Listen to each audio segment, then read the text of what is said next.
Antes de iniciar, repasemos algunos conceptos básicos que son necesarios para entender lo que significa una derivada. Y los primeros conceptos que vamos a ver son la recta secante y la recta tangente en términos geométricos. Muy básicamente, una recta secante es una recta que intersecta un círculo en dos puntos, mientras que una recta tangente es una recta que tiene un punto en común con un círculo. Aplicando lo anterior en una función, tenemos lo siguiente. Tenemos ahí la gráfica de una función localizada en su plano cartesiano y trazamos una recta secante que precisamente corta a la curva de esa función en dos puntos. Por lo que una recta tangente es aquella en donde toca en un solo punto a la curva de dicha función. Sabemos que una de las características principales de toda recta es su pendiente, que se representa generalmente con la letra m minúscula. En términos muy simples, la pendiente de una recta es un valor numérico que representa la inclinación de dicha recta. Por lo que los puntos los localizamos con las coordenadas x1, y1 para el punto 1 y x2, y2 para el punto 2. Observen que al localizar dichos puntos en la recta, se puede formar un triángulo rectángulo imaginario, con sus catetos bien definidos, en donde el cateto adyacente bien puede ser representado con x subíndice 2 menos x subíndice 1, y el cateto opuesto es y subíndice 2 menos y subíndice 1. También es muy importante recordar que para obtener el valor de la pendiente, basta con aplicar esta fórmula que se muestra de y2 menos y1 dividido entre x2 menos x1. Y claro, obtener la pendiente de una recta es muy sencillo de obtener si se tienen dos puntos sobre dicha recta. De acuerdo a lo anterior, la obtención de la pendiente de una recta secante localizado en la curva de una función es justo como se muestra. Tenemos los dos puntos, ¿sí?, que conforman la recta secante y tenemos nuestra fórmula que previamente vimos. Sin embargo, la pregunta es, ¿cómo obtener análogamente la pendiente de una recta tangente si solo conocemos un punto? Como podrán recordar, al localizar la pendiente de la recta secante se cuentan con dos puntos, pero al tener solamente uno, no podemos aplicar nuestra sencilla fórmula de la pendiente.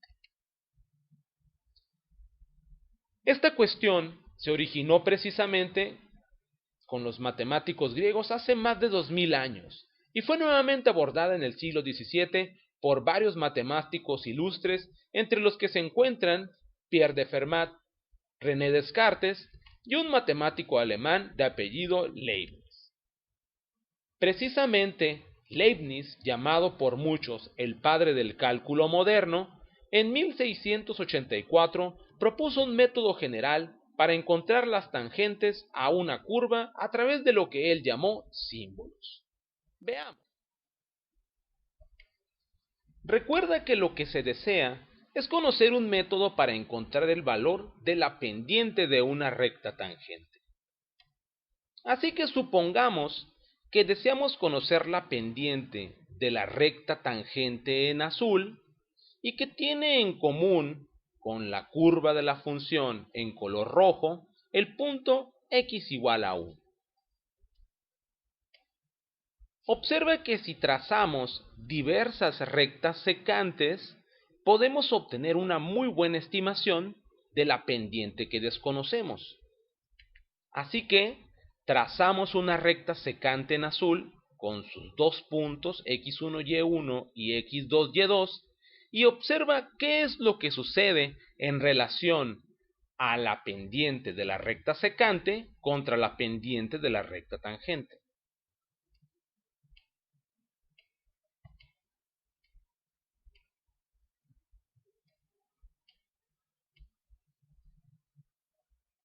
Como se podrá observar, cuando el punto x2, y2 se acerca cada vez más al punto x1, y1 recorriendo la curva de la función, las pendientes son más similares en su valor.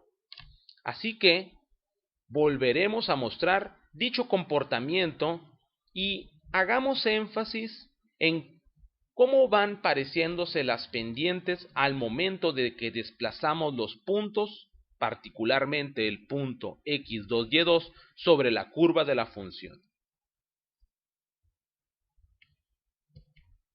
Como se podrá observar, la inclinación de la recta en azul va tendiendo a parecerse a la pendiente de la recta tangente que desconocemos.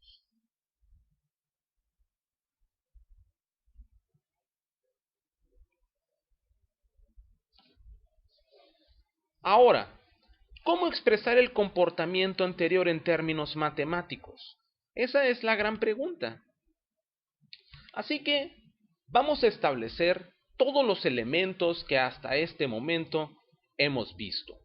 Sabemos que podemos obtener una buena estimación de la pendiente de la recta tangente a partir de la aproximación de la pendiente de una recta secante.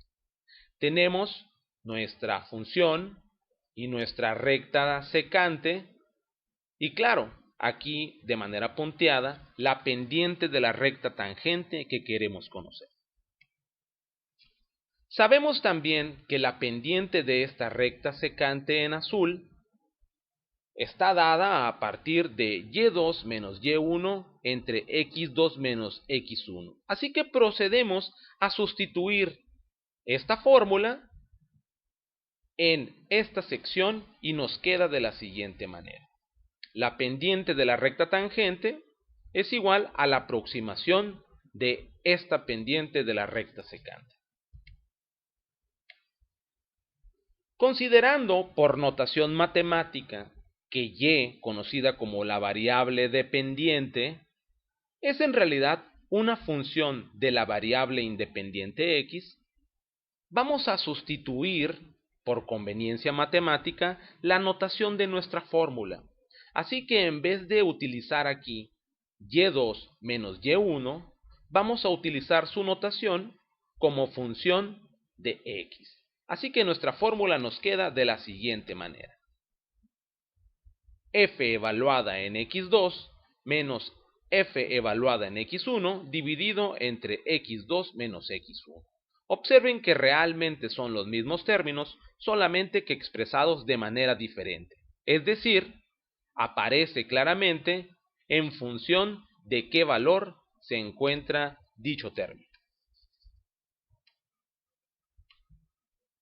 Ahora, consideraremos convenientemente también que en el triángulo rectángulo formado entre estos dos puntos, llamaremos a este cateto incremento de x. Y como se puede observar, la longitud de dicho incremento de x está dada a partir de x2 menos x1.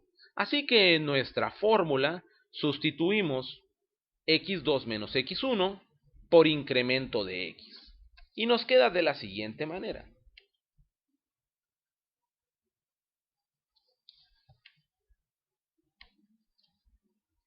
Ahora recordemos el comportamiento de las rectas secantes y podemos ver que el incremento de x tiende a disminuir cada vez que el punto 2 se acerca al punto 1 sin llegar a ser dicho punto 1.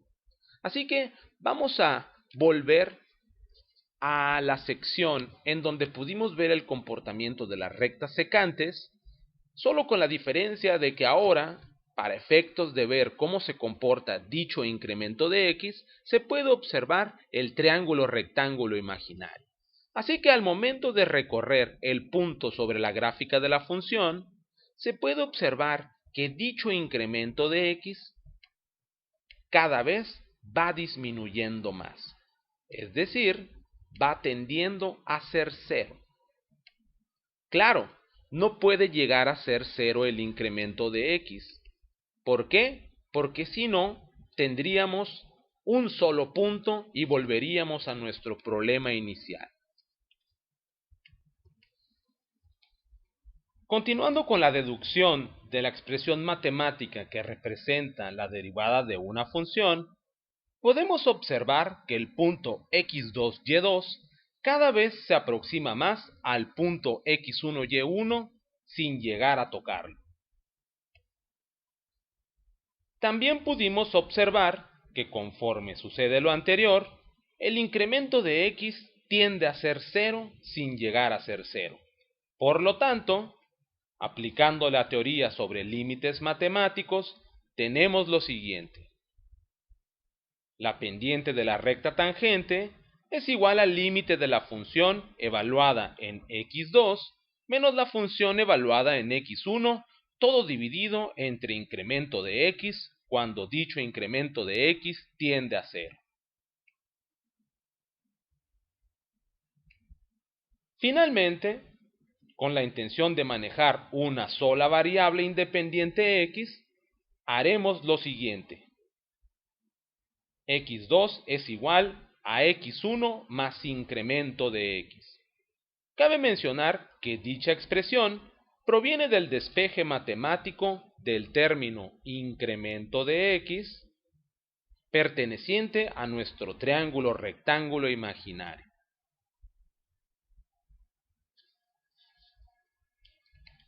Sustituyendo en la expresión, nos queda de la siguiente manera. Observe que ya no tenemos x1 y x2 en nuestro límite, solamente una misma variable independiente, x1, es decir, podemos manejarla solamente como x. Este límite nos permite encontrar las pendientes de las diversas rectas tangentes en la gráfica de una función, y este límite se le conoce comúnmente como la derivada, misma que en honor a Leibniz puede ser representada así: diferencial de y sobre diferencial de x o de y sobre dx por su origen basado en incrementos.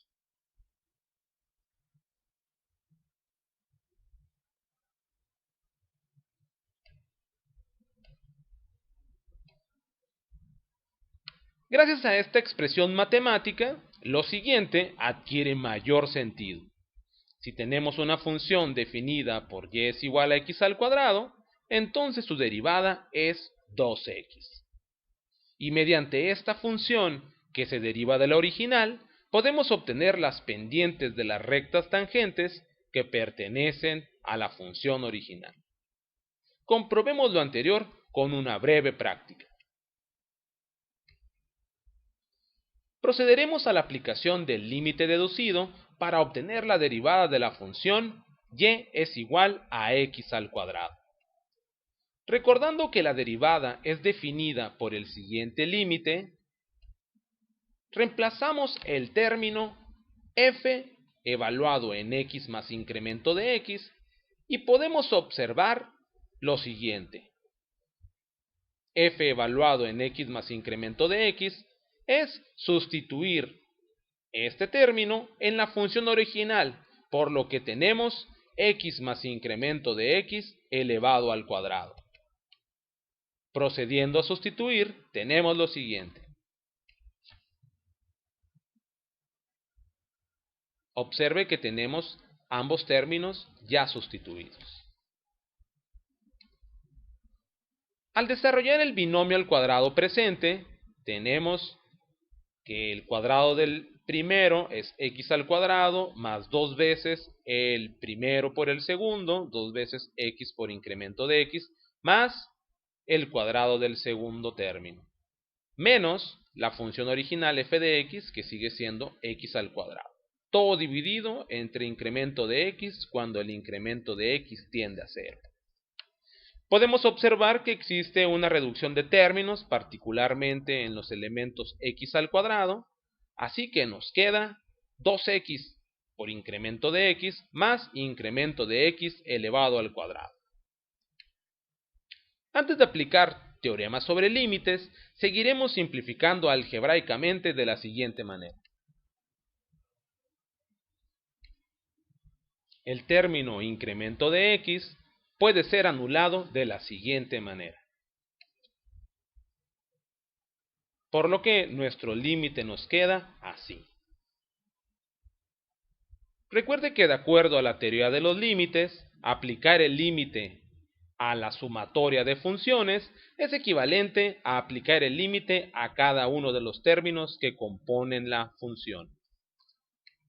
Al evaluar dichos límites, llegamos a la conclusión de que el límite de 2x cuando incremento de x tiende a 0 es 2x, ya que aquí no está presente ningún incremento de x. Y el límite del incremento de x cuando dicho incremento de x tiende a 0 definitivamente es 0, lo que nos da como resultado que la derivada de la función y es igual a x al cuadrado es 2x. Y gracias a la evaluación de este límite, podemos generalizar su aplicación en diversas funciones, tal como se muestra en la siguiente tabla. Las famosas tablas de derivada representan un compendio de fórmulas generalizadas que se basan a partir de un análisis similar como el ya mostrado. Finalmente, muy probablemente te preguntes, ¿y cómo aplico la derivada para obtener las pendientes de las rectas tangentes? Veamos un ejemplo. Tenemos la representación gráfica de la función y es igual a x al cuadrado.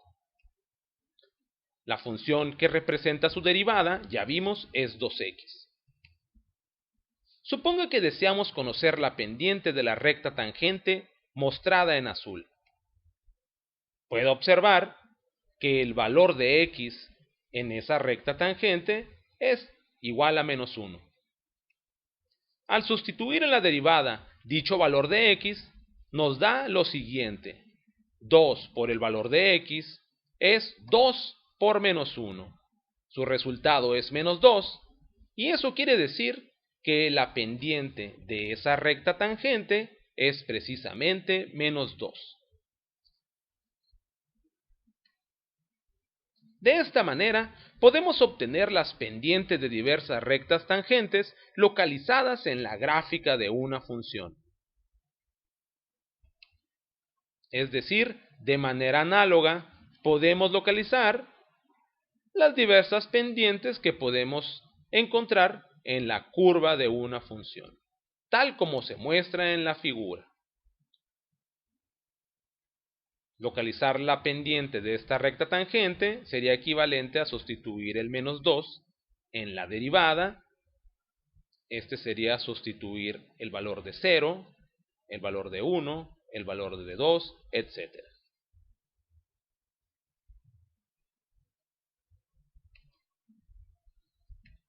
Recordando nuestro inicio y de manera muy formal, la pregunta del millón sobre ¿qué es la derivada?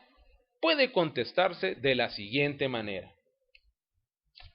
De acuerdo a la Real Academia Española, es el valor límite de la relación entre el incremento del valor de una función y el incremento de la variable independiente cuando ésta tienda a 0. Y geométricamente nos permite calcular la pendiente de una recta tangente a la gráfica de una función en un punto.